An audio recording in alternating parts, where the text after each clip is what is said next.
मंदी असं सांगत होते, पण चालू वर्षातला आर्थिक विकासाचा दर हा 7% अधिक रजिस्टर झालेला आहे आणि जगात सर्वाधिक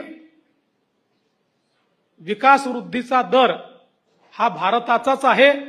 फास्टेस्ट डेव्हलपिंग इकॉनॉमी आजही भारत आहे आणि जवळपास आपण 345 लाख कोटीचा टप्पा पार केलेला आहे। 5 ट्रिलियन इकॉनॉमीकडे अत्यंत वेगाने भारताची वाटचाल ही आता चाललेली आहे।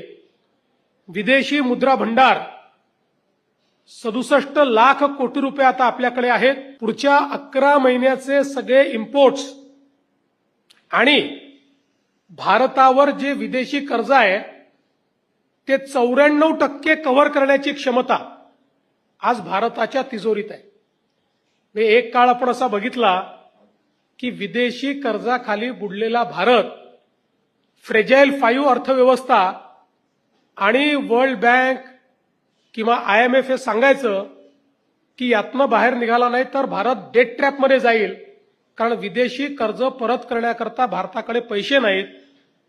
आज त्या भारताकडे एका दिवसात परत करावे लागले तरी 94% कर्ज आपण एका दिवसात परत करू शकतो।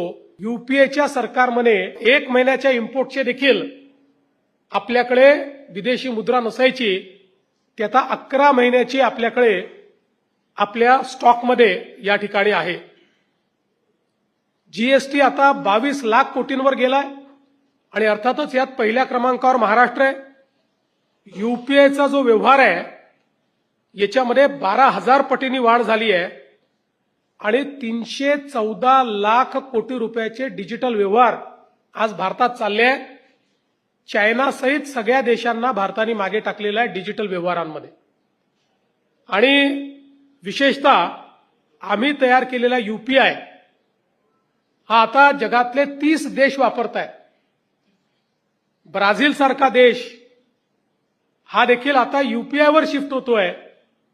ही मला असं वाटतं की भारतीयांकरता अत्यंत गौरवाची परिस्थिती आहे आणि प्रत्यक्ष कर संग्रह डायरेक्ट टॅक्सेस 27 लाख कोटीपेक्षा जास्त गेले आहेत। प्रोडक्शन लिंक इन्सेंटिव्ह मध्ये 20 लाख कोटीपेक्षा अधिकची विक्री आणि 12 लाख नवीन रोजगार तयार झाले आहेत।